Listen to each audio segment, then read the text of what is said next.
Hi, I'm David JP Fisher, and I'm a results leader. You're listening to ResultsLeader.fm. Being a thought leader is easy. Getting results is hard.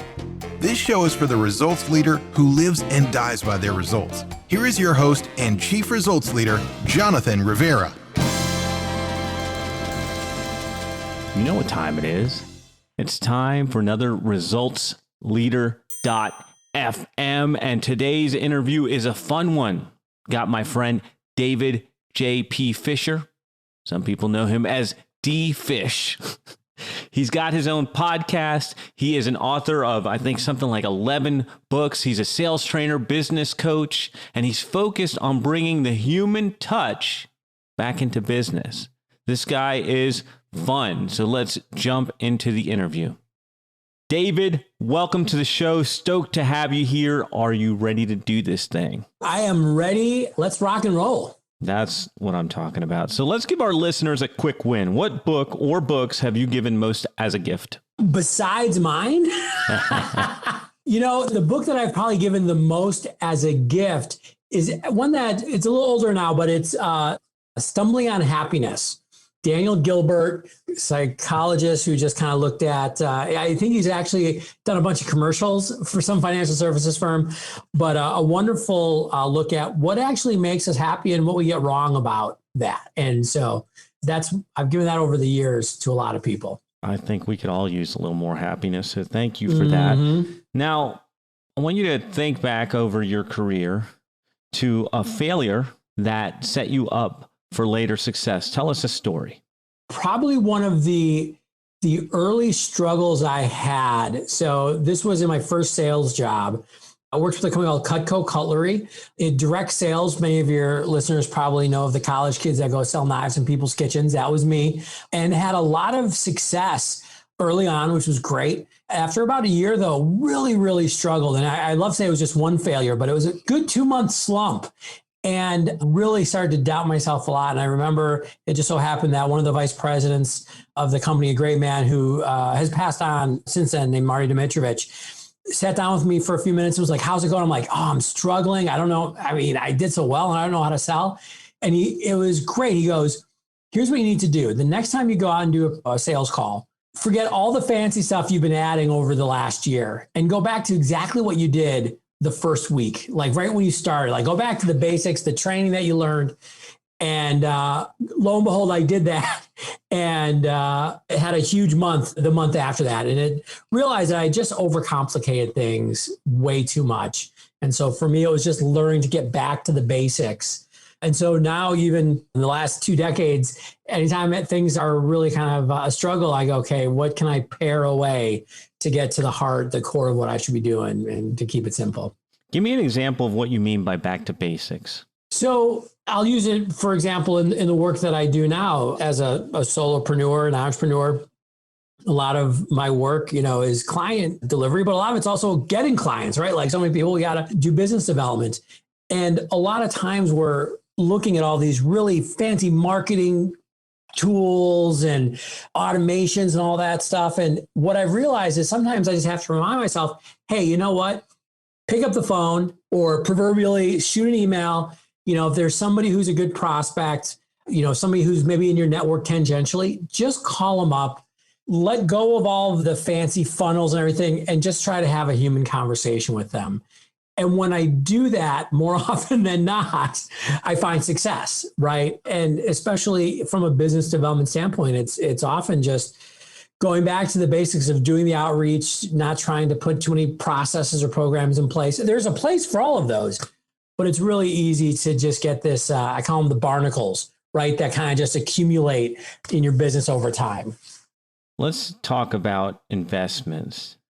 What would you say, David, is the most worthwhile investment you have ever made? Besides marrying a good woman who priceless, right? They always say that your choice of partner is probably going to be one of the biggest indicators of your happiness, and at least for men, our longevity or lack thereof. This is going to maybe sound a little counterintuitive, but the biggest investment, the best investment I've ever made was a decision to read daily, meditate daily, and journal daily. So we think about investments like, hey, we're going to spend a bunch of money on something, but really I think the investments that are important are where we choose to put our time and attention. And those three things, I've been reading daily for most of my adult life. Meditation and journaling will come and go, right? But when I'm doing all three of those things, my life is better, my business is better. It's that simple. And it doesn't take a lot of time, 30, 40 minutes a day total. You think about where else we invest that time in social media, watching TV, just kind of the McDonald's of attention. It's been huge to really have that focus. I want you to think back over the last 5 years. What new belief, behavior, or habit has most improved your life? Well, this goes back to the idea of consistency. So the habit over the last 5 years that's most improved my life is writing every day.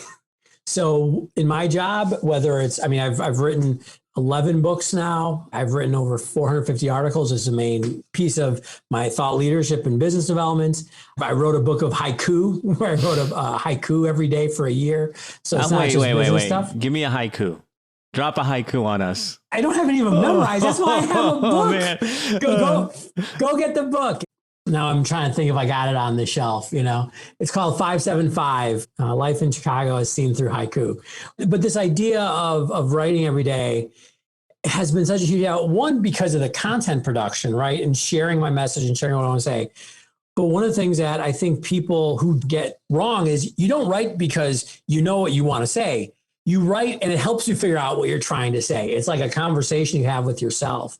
And so that's really clarified a lot of my beliefs, a lot of my thinking, even going back to the idea of why journaling, which is obviously very personal writing, is so important, because it just makes you clarify your thoughts in a way that I've realized how nebulous a lot of my thoughts are as I go through the day. But when you got to put pen to pencil or, type something on a screen, all of a sudden you got to get clear really fast.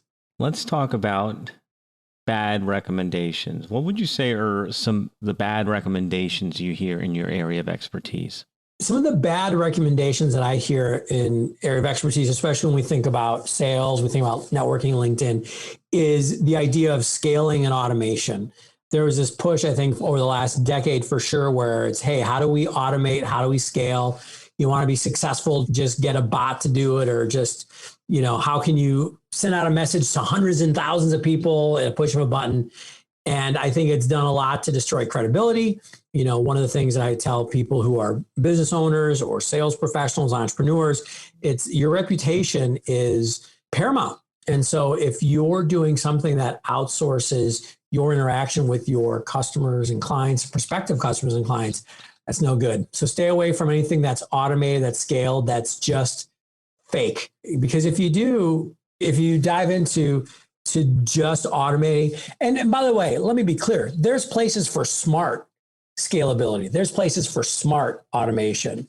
But, if you just have a funnel that's, for example, an automated marketing funnel that's making you sound like you're trying to be friends with everybody, and they can tell that this is automated, you've just killed your credibility with that individual. The number of people I take out of my LinkedIn network or get off of their email lists like immediately, it's unfortunately significant right now because of that. Well, what would you say to those people? Because I hear this all the time, and it's obviously a buzzword. You're saying it. We all say it. People that keep saying you need to automate to grow. What would you say to these people? The first thing I would say is growth for growth's sake is the same path of cancer. So maybe, figure out why you're trying to grow and what you're trying to create. And by the way, the growth in and of itself is not bad, right? But I think you really have to connect it with your business goals and what you're trying to accomplish. It really depends on, are you trying to create another Facebook or unicorn, another Uber, a unicorn tech company? Are you trying to run a really good service-based business? But that's why I think it's bad advice to just hear, automate, I'm going to automate everything, right? There's not, in my opinion, enough thought and strategy really put into a lot of business growth. And I think we also saw, for example, in the pandemic of 2020, there's a lot of straw houses where people had automated to grow. And then when there was any stress on the system, they couldn't survive. So again, I'm not an anti-growth guy, but I am a think this through and really, if you remember the old Stephen Covey line, start from with the end in mind. And I think that that's pretty rare, unfortunately. By the way, I have no opinions on any of this, as you can tell. I might be completely wrong, but I think I've got a couple of good ideas. One or two. All right. We interrupt your regularly scheduled program for a public service announcement. We're going to get right back into this show, but I wanted to ask you a question. If you have been listening to the show for any amount of time and you've picked up even one single tip, then I need your help. Get the word out. Tell people about resultsleader.fm. Share it on social media. Share it on your email. Share it anywhere. Hashtag resultsleaderfm. Now let's jump back into the interview. This is where we talk about results. And the first thing I want to know from your perspective, David, why do results matter? I think results matter because they are feedback. They're feedback on our activities. So if you ask me what's more important, results or activities, I'm going to say activities 99 times out of 100, because they're actually what we're doing in any given moment. Whatever our business is, whatever our life is, what the results really are is not the end, but there are feedback on, okay, you were engaged in an activity or activities up to this point, and it had this impact, this result. Based on that, should you continue to do that activity? Should you change? Should you adjust? I've not met a single successful person who looks at their results as like, okay, now I can sit back and relax, right? I've achieved, I'm done. And so that's why I think results are important, not because they are, I said, the end, but they are simply the door to the next step in the path. All right. In the last 5 years, what new realization has helped you get better results for your clients? The biggest realization I've had in the last 5 years, and definitely I think even maybe a little before that, but it's just truly understanding how busy of a world we live in and how noisy of a world that we live in. And I've never been one to spoon feed the answers to people, because I think, just like you can't have your personal trainer do the exercises for you. I think, you have to run your own business and you're in charge of your own career. But what I've realized is that people really do need kind of that support and help.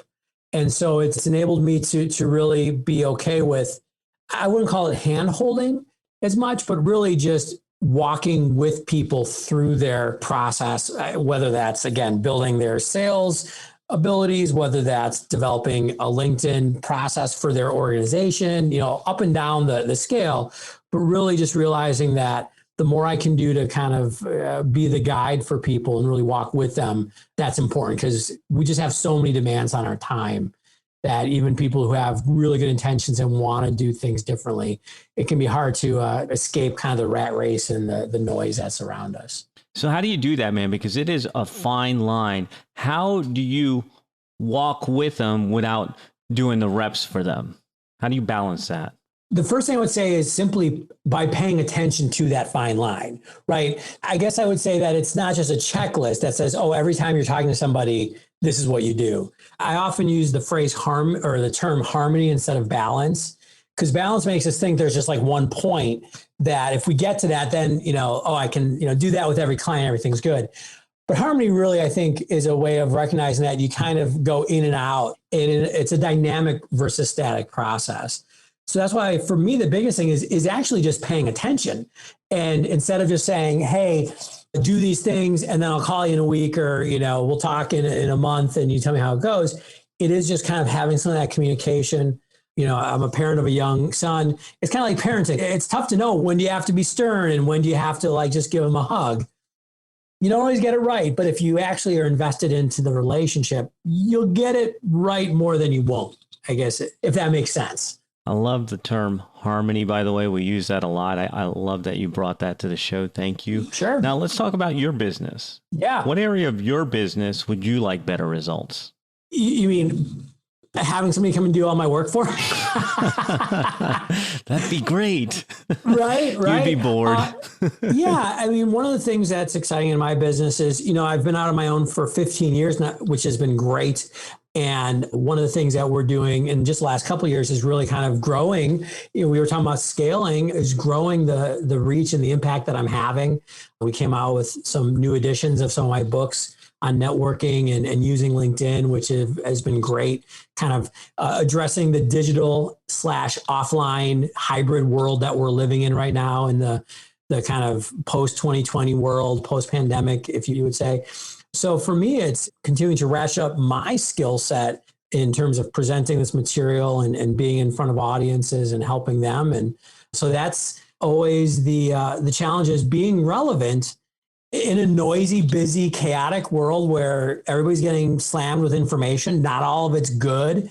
Like, how do I continue to show up in an authentic and valuable way and be worth people's attention in this economy where everybody's, again, trying to pull attention from everybody else? Oh, man. So where can we find the books? Because we talked before we got on the air that you had these new books coming out. Where can our listeners find the books? What are the books called? So again, I've got a whole series. It's Networking in the 21st Century, Why Your Network Sucks and What to Do About It. We just had a second edition of that one. We also have Networking in the 21st Century on LinkedIn, and we have the third edition of that completely updated. And also Hyper-Connected Selling is another recent book that's done really well. The best way to find it, go to Amazon, search my name, search Networking in the 21st Century. I think that this website, Amazon, I think it's got some legs. I think it's going to stick around a little bit. That Bezos guy's got something, huh? You can also find my book of haiku, 575. Go pick it up. So let's talk about results. What results are you most proud of? Still being here. Right. I think the result of, again, I started my business in 2006, right before the recession of 2008.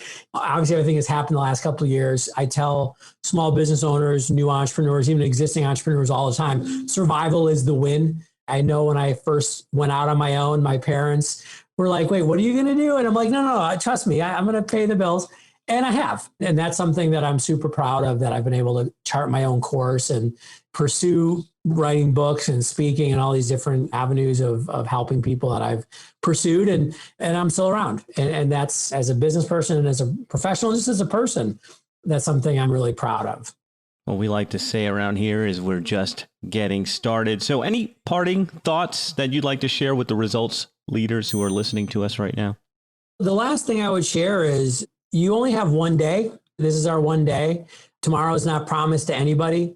And so I love having goals and long-term vision. All that stuff is great. But, the more you can really focus on this very cliched idea of the present and being mindful of the present, I think the more successful you're going to be, not only in all of the other areas of our life, but hey, in the end, we just have now, right? That's all there is. That's not everything. The past, present, future. The only thing that's really here is the present and the now. So focus on this, and all of a sudden your challenges will get a lot easier, and you'll be able to enjoy the successes a lot more.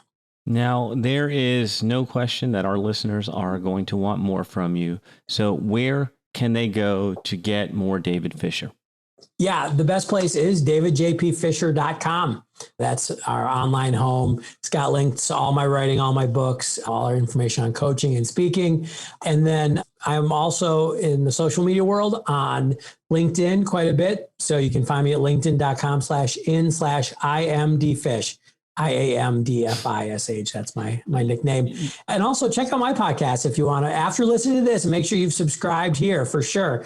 But I run a podcast called Beer, Beats, and Business. So we have some fun talking about being successful in business, some good music, and I'm a big craft beer fan. So we talk about what good beers we're drinking. Beer. What was it? Beer, Beats? Beer, Beats, and Business. Beer, Beats, and Business. Okay. But that's Beats, BEATS, not BEETS. It's not a gardening podcast. Oh, man, David Fisher, it has been a pleasure. Thank you for taking some time to rap with us. And we will for certain have links to all of that in the show notes. Thanks for being here. Thank you, listeners, for tuning in. That is a wrap for another edition of ResultsLeader.fm. If you are out there getting results for your clients and you want to be featured on the show, go to ResultsLeader.fm now and apply to be on the show. And if you love what you're hearing, share the show, give us a rating and review, do anything to help us get the message out there. Thought leadership is easy, but results leadership is hard. We'll catch you on the next one.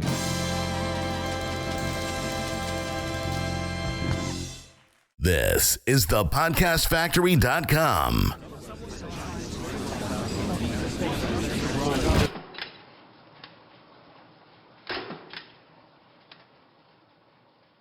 You ready to do that? Yeah. All right. 3, 2, 1. Hi, I'm David. I'm David Fisher. I'm the results leader, right? We're keeping that one. Yeah. One. I forgot my name. All right.